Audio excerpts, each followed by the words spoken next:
Hello students, welcome to session 4 on triangles. So as we have seen that for triangles there were criteria for congruency of triangles. So have you ever think that there may be some criteria for similarity of triangles also? मेरी बात समझ आ गई होगी आपको कि जिस तरह से कॉन्ग्रुएंसी के लिए कुछ क्राइटेरिया थे फॉर कॉन्ग्रुएंसी ऑफ ट्राइंगल्स, क्या थे वो याद करिए जल्दी से, क्या थे? तो SIS criteria, SAS criteria, ASA criteria and RHS criteria. There were 4 criterias. तो क्या सिमिलैरिटी के लिए भी कुछ क्राइटेरियाज होंगे? तो बिल्कुल आप सही सोच रहे हैं कि सिमिलैरिटी के लिए भी कुछ क्राइटेरियाज होंगे। तो उसमें से जो पहला क्राइटेरिया है वो हम पढ़ने जा रहे हैं। इसको एंगल क्राइटेरिया भी बोलते हैं। ए क्राइटेरिया की जगह, ट्रिपल ए की जगह केवल 2 एंगल ए क्राइटेरिया बोलते हैं। क्यों? क्योंकि अगर 2 एंगल इक्वल है तो तीसरा अपने आप इक्वल हो जाएगा। तो ये जो लिखा हुआ है मेरा, ये है आपका ए क्राइटेरिया। तो ए क्राइटेरिया, आप जिस तरह से नाम आप जानते थे बिल्कुल उसी तरह से जैसे कॉन्ग्रुएंसी में आप जानते थे ए, तो यहाँ भी ए का मतलब एंगल ही है। तो इसका मीनिंग क्या हुआ? इसका मीनिंग ये हुआ कि 2 एंगल अगर इक्वल है तो दोनों ट्रायंगल सिमिलर हो जाएंगे। देखिए कितना आसान हो गया ये। पहले क्या था, सिमिलरिटी की डेफिनेशन क्या थी? सिमिलरिटी की डेफिनेशन के हिसाब से 2 ट्रायंगल्स सिमिलर कब होते थे? हमें देखना होता था कि उनके करस्पॉन्डिंग एंगल्स इक्वल हैं और करस्पॉन्डिंग साइड्स प्रोपोर्शनल है। 2 चीजें देखनी होती थी हमें। तो क्या देखनी होती थी कि करस्पॉन्डिंग एंगल्स यानी तीनों एंगल, ए का एंगल डी के इक्वल, बी ई के इक्वल और सी एफ के इक्वल है या नहीं, ये देखना होता था।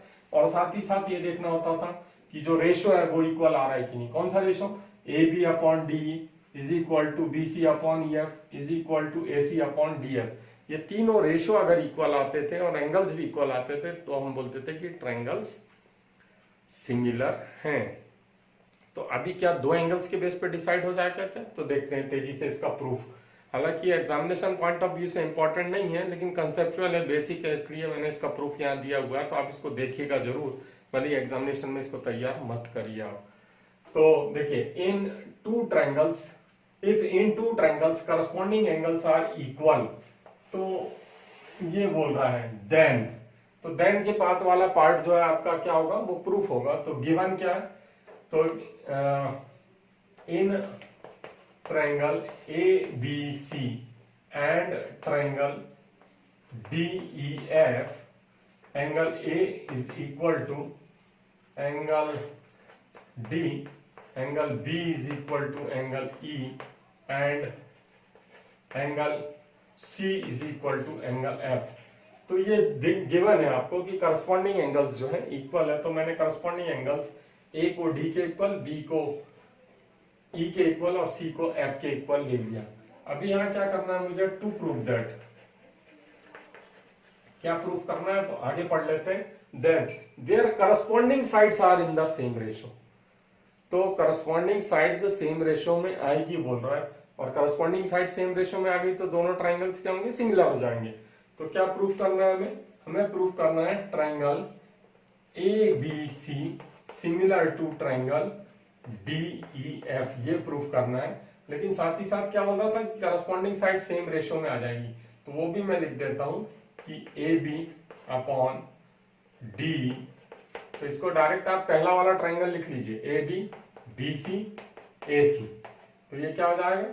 डी ई एफ और डी एफ, ये इंप्लाइज सिमिलर। तो एंगल्स यहाँ इक्वल है। अगर ये साइड्स का रेशो आ गया तो इसका मतलब क्या होगा कि दोनों ट्रायंगल्स कैसे हो गए? सिमिलर हो गए। तो चलिए प्रूफ कर लेते हैं। तो प्रूफ के पहले आपको एक छोटा सा कंस्ट्रक्शन में करना है। कंस्ट्रक्शन, तो कंस्ट्रक्शन में आप क्या करेंगे? कंस्ट्रक्शन में आप ध्यान से देखेंगे क्या करना है हमको। कंस्ट्रक्शन में ए बी साइड जितनी है उतनी ही साइड यहां कट कर लेंगे और यहां पर नाम दे देंगे डीपी। तो जितना ये है उतना ही यहां कट कर देंगे। तो कंस्ट्रक्शन में लिखेंगे हम take A B is equal to DP and इसी तरह से AC जितना है उतना ही यहां जाके कट कर देंगे ऐसे। और यहाँ पर निशान लगा देंगे, इसको लिख देंगे Q पॉइंट और लिख देंगे यहाँ AC is equal to DQ। तो आपको ये ले लेना है एंड ज्वाइन PQ। तो PQ को साथ ही साथ ज्वाइन कर देंगे। अब प्रूफ में चलते हैं। प्रूफ, तो प्रूफ में जब चीजें देखेंगे, इसका शॉर्टकट प्रूफ हम थोड़ा सा नहीं कर पाएंगे क्योंकि दिखाना तो हो गई हमें कि करना क्या है। तो यहाँ पर मैं जो जो चीजें मार्क कर रहा हूं उसको आप ध्यान से देखिए।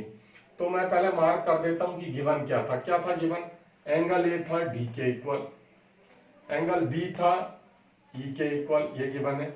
एंगल सी किसके इक्वल गिवन है, एंगल एफ के इक्वल।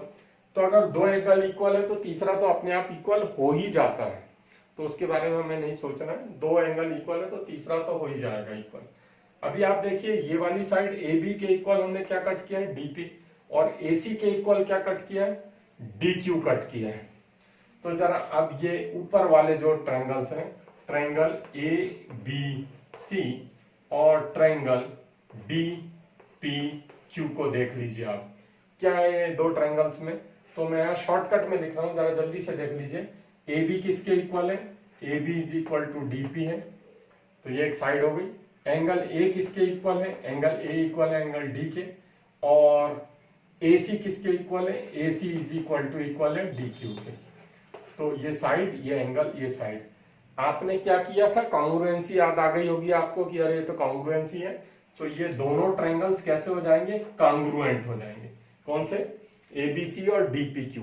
क्यों कॉन्ग्रुएंट हो जाएंगे, साइड एंगल साइड कॉन्ग्रुएंसी से। तो मैं यहां लिख देता हूं बाय SAS कॉन्ग्रुएंसी। तो मैंने यहां इसको शॉर्टकट में लिखने की कोशिश की है। तो जैसे ही ये दोनों ट्रायंगल कॉन्ग्रुएंट होंगे तो क्या होगा, तो इसके बचे हुए पार्ट्स CPCT से क्या होंगे, इक्वल हो जाएंगे। तो देयरफॉर बाय CPCT, तो इसमें जो मुझे चाहिए वो मैं लगा देता हूं। तो CPCT से क्या होगा, एंगल B किसके इक्वल हो जाएगा, एंगल B इक्वल हो जाएगा P के, angle B is equal to angle P, और एंगल C किसके इक्वल हो जाएगा, angle C will be equal to angle Q। तो बात समझ आ गई होगी आपको कि ये दो एंगल्स इक्वल हो जाएंगे, और साथ ही साथ BC इक्वल टू PQ भी होगा, लेकिन ये मेरे को उतना जरूरत नहीं है इसकी। तो मेरे लिए जो इंपॉर्टेंट था वो आ चुका है, आगे देखते हैं। तो आगे देखते हैं आगे क्या हुआ। जैसे ये हुआ तो यहां देखिए जरा, B किसके इक्वल आ गया, B इक्वल टू P आ गया, यानी B के ऊपर ये डबल आर्क था तो ये डबल आर्क बना दिया, और C के ऊपर ट्रिपल आर्क है तो यहाँ ट्रिपल आर्क बना दिया। लेकिन आपको साथ ही साथ आपको पता है एंगल B किसके इक्वल है, बट फ्रॉम 1। तो फ्रॉम 1 यानी मैं ये 1 क्या है, तो 1 मेरा यहाँ पर ये जो गिवन दैट है इसको मैं 1 ले रहा हूं, ये दिया हुआ है। तो इसकी हेल्प से क्या कर सकता हूं मैं, B की जगह क्या लिख दूंगा मैं, B की जगह देखिए E लिख दूंगा। तो angle E is equal to P, and C की जगह मैं क्या लिख दूंगा, C की जगह मैं लिख दूंगा F। तो angle F is equal to angle Q। तो मैंने क्या किया, फ्रॉम 1, B की जगह क्या लिख दिया, B की जगह E लिख दिया। ये देखिए B और E इक्वल थे, ये डबल आर्क, तो यानी P किसके इक्वल हो गया, E के equal, P equal to E, और ये दोनों इक्वल हो गए। C किसके इक्वल था, पहले ही था F के इक्वल, अभी Q के इक्वल हुआ था, तो F is equal to Q। तो ये वाला एंगल इसके इक्वल हो गया, ये वाला एंगल इसके इक्वल हो गया। जरा ये देखिए कौन सा एंगल है, ये करस्पॉन्डिंग एंगल्स हैं, बट दीज आर करस्पॉन्डिंग। तो ये करस्पॉन्डिंग है, देयरफॉर ये जो लाइन है कैसी होंगी, पैरेलल हो जाएंगी, PQ पैरेलल टू EF। तो PQ EF के पैरेलल हो गया अगर करस्पॉन्डिंग एंगल्स हैं। तो आपने पढ़ा होगा कि अगर लाइंस पैरेलल हैं तो करस्पॉन्डिंग एंगल्स इक्वल होते हैं। अगर उसका उल्टा क्या होगा, फिर उसका उल्टा, तो उसका उल्टा होगा कि अगर एंगल्स इक्वल हैं तो लाइंस पैरेलल होंगी। तो जैसे ये PQ पैरेलल हुआ EF के, देयरफॉर बाय BPT, यहाँ BPT लग जाएगा, लगाओ BPT। तो BPT लगाएंगे तो आप क्या होगा, DP अपॉन P किसके इक्वल होगा, DQ अपॉन QF के इक्वल होगा। अभी इस साइड को हमको पूरा कर लेना है, तो पूरा करने के लिए मैंने आपको बताया था क्या करते हैं, इसको उल्टा करके और 1 प्लस कर देते हैं। तो इम्प्लाइज इसका क्या करेंगे, उल्टा कर देंगे तो P upon D P is equal to क्या हो जाएगा, Q F upon is equal to Q F upon D Q. तो ये हमने रेसिप्रोकल लिया। अब क्या करेंगे, दोनों तरफ 1 प्लस कर देंगे। तो 1 प्लस यहाँ भी कर दो, यहाँ भी कर दो, तो इससे क्या हो जाएगा, तो इससे हो जाएगा P plus D P, P plus D P upon D P is equal to Q F plus D Q upon D Q.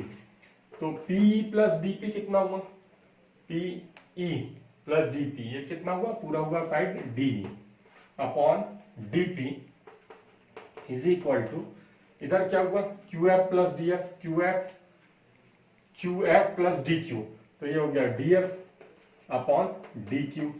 तो इससे क्या मिला मुझे, इससे मिला dp अपॉन डी, फिर पलट के दिख रहा हूं, dp upon D is equal to dq upon df।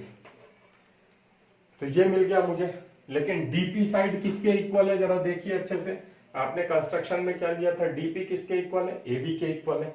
तो यहां से आ जाते हैं, तो ab upon D is equal to dq side किसके इक्वल है, ac के, तो ac अपॉन df।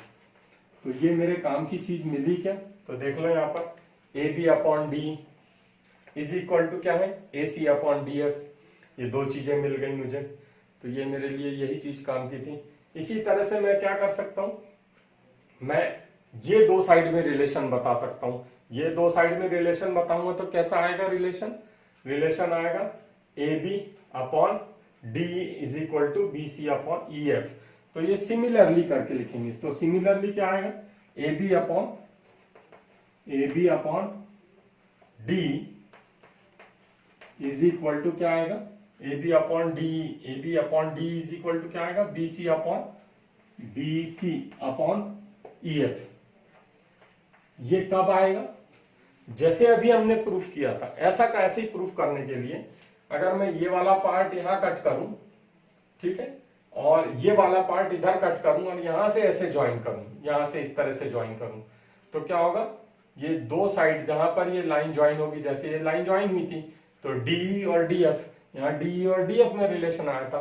तो ये लाइन अगर यहाँ ना ज्वाइन करके हम इस तरह से ज्वाइन करते हैं, ये वाला पार्ट जो है कहाँ कट करते हैं, यहाँ पे कट करते हैं, और ये वाला पार्ट इधर कट कर लेते हैं, तो उस केस में क्या होगा, A B by D is equal to B C by E F आएगा।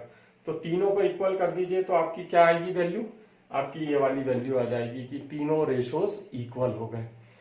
तो अगर तीनों रेशोज इक्वल हो गए तो यहाँ एंगल्स तो इक्वल ही हैं और रेशोज भी इक्वल हो गए। तो जब तीनों एंगल्स इक्वल, तीनों रेशोज इक्वल, तो इसका मतलब दोनों ट्रायंगल्स क्या हुए, सिमिलर हो गए।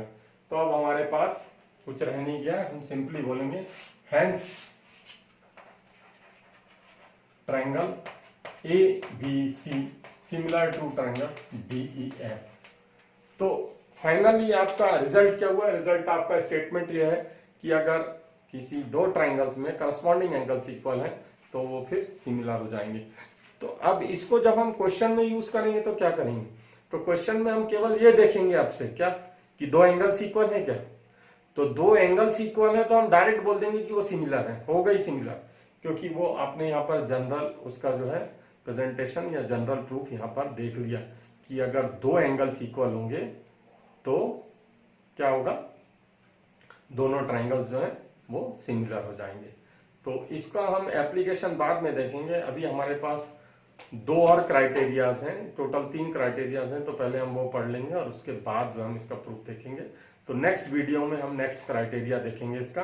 ओके, तो till then bye, we will meet soon in the next session.